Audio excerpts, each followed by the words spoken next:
Hello everyone, আমি সুস্মিতা চলে এসেছি আমার নতুন একটা ব্লগ নিয়ে। আজ কৌশিকী অমাবস্যা, তাই সকাল সকাল স্নান করে রেডি হয়ে গেছি তারা মায়ের দর্শনের জন্য। আমি, বাবা, মা আর ভাই যাচ্ছি তারাপীঠে।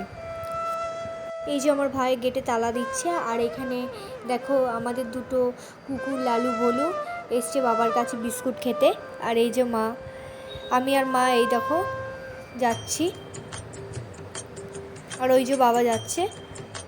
এরপর দেখো আমাদের এখানে ছিন্নমস্তা মায়ের মন্দিরে আজকে বার্ষিকী পুজো আছে, তাই কত সুন্দর করে সাজিয়ে আমি এই নিয়ে 4 বার তারাপীঠ যাচ্ছি, কিন্তু কখনো কৌশিকী অমাবস্যায় যাইনি। এই যে সবাই আমরা টোটোতে উঠে পড়েছি। এবার দেখো এটা আমাদের বর্ধমান স্টেশন।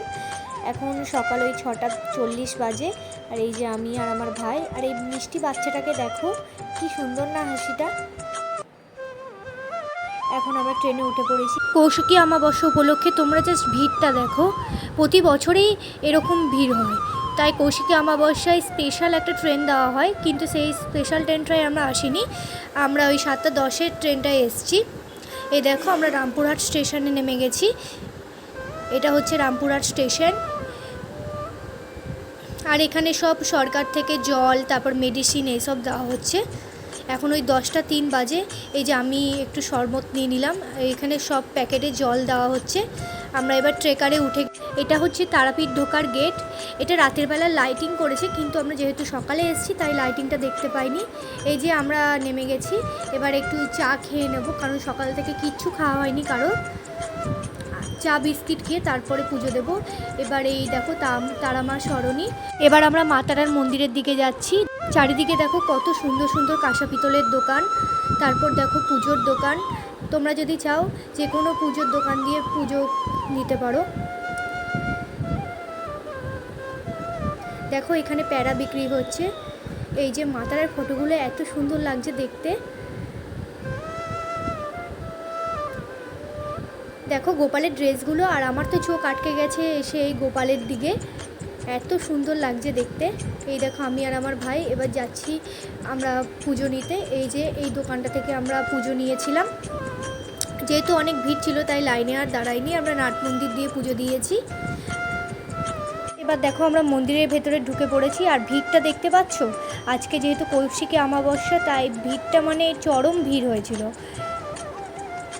আর এই যে এইটা আমাদের পান্ডা, এনাকে দিয়ে আমরা পুজো দিয়েছি। এই যে মায়ের মালা দিয়ে দিচ্ছে হাতে আমাদের অঞ্জলি দেওয়ার জন্য। আর দেখো নাট মন্দিরের ভিড়টা। এবার দেখো আমরা অঞ্জলি দিচ্ছি সবাই মিলে। এবার তোমাদের মা তারার মন্দিরটা দেখাচ্ছি। আমি ঠিকভাবে দেখতে পাইনি, তাও যতটা সম্ভব দূর থেকে ভিডিও করার চেষ্টা করেছি। এই যে মা তারাকে পুজো দিয়ে এসে আমার বাবার মাথায় দিয়ে দিচ্ছে ফুল মা তারার।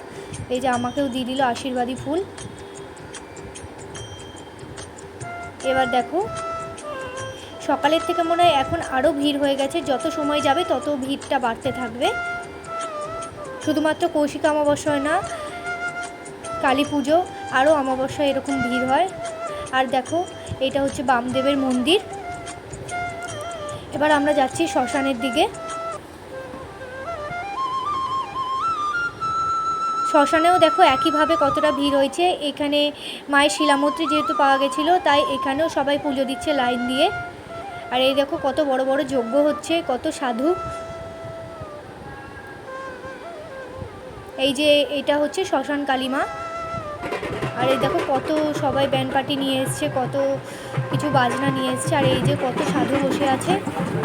এখানেও এক জায়গায় পুজো হচ্ছে মা তারার। এই যে এটা হচ্ছে শ্মশান। এই শ্মশানে দেখো এই সাধু বাবা সবাইকে আশীর্বাদ দিচ্ছে। আর এই দেখো দেখো একজন মা তারা সেজেছে। যেহেতু সকাল দিয়ে আমরা কিচ্ছু খাইনি, তাই ভাবলাম একবারেই লাঞ্চটা করে ফেলি। এই যে আমরা নিরামিষ থালি নিয়েছি। বাবা আর ভাই নিয়েছিল মাছ। এই যে তারপর খাওয়া দাওয়ার পর আমরা একটু প্যারা আর আচার নিয়ে নিয়েছি। তারাপীঠে আসলে প্যারা নেব না এরকম কখনো হয় না। এরপর আমরা বাড়ির উদ্দেশ্যে রওনা দেব। এই যে দেখো এখানে কত সুন্দর সাঁওতালি নাচ হচ্ছে। এরপর আমরা ট্রেকারে উঠে গেছি। এরপর আমরা যাচ্ছি হচ্ছে রামপুরহাটের উদ্দেশ্যে। তারপর আমরা ট্রেনে চেপে গেছি। এই বাউল ভাই কি সুন্দর গান করছিল ট্রেনে।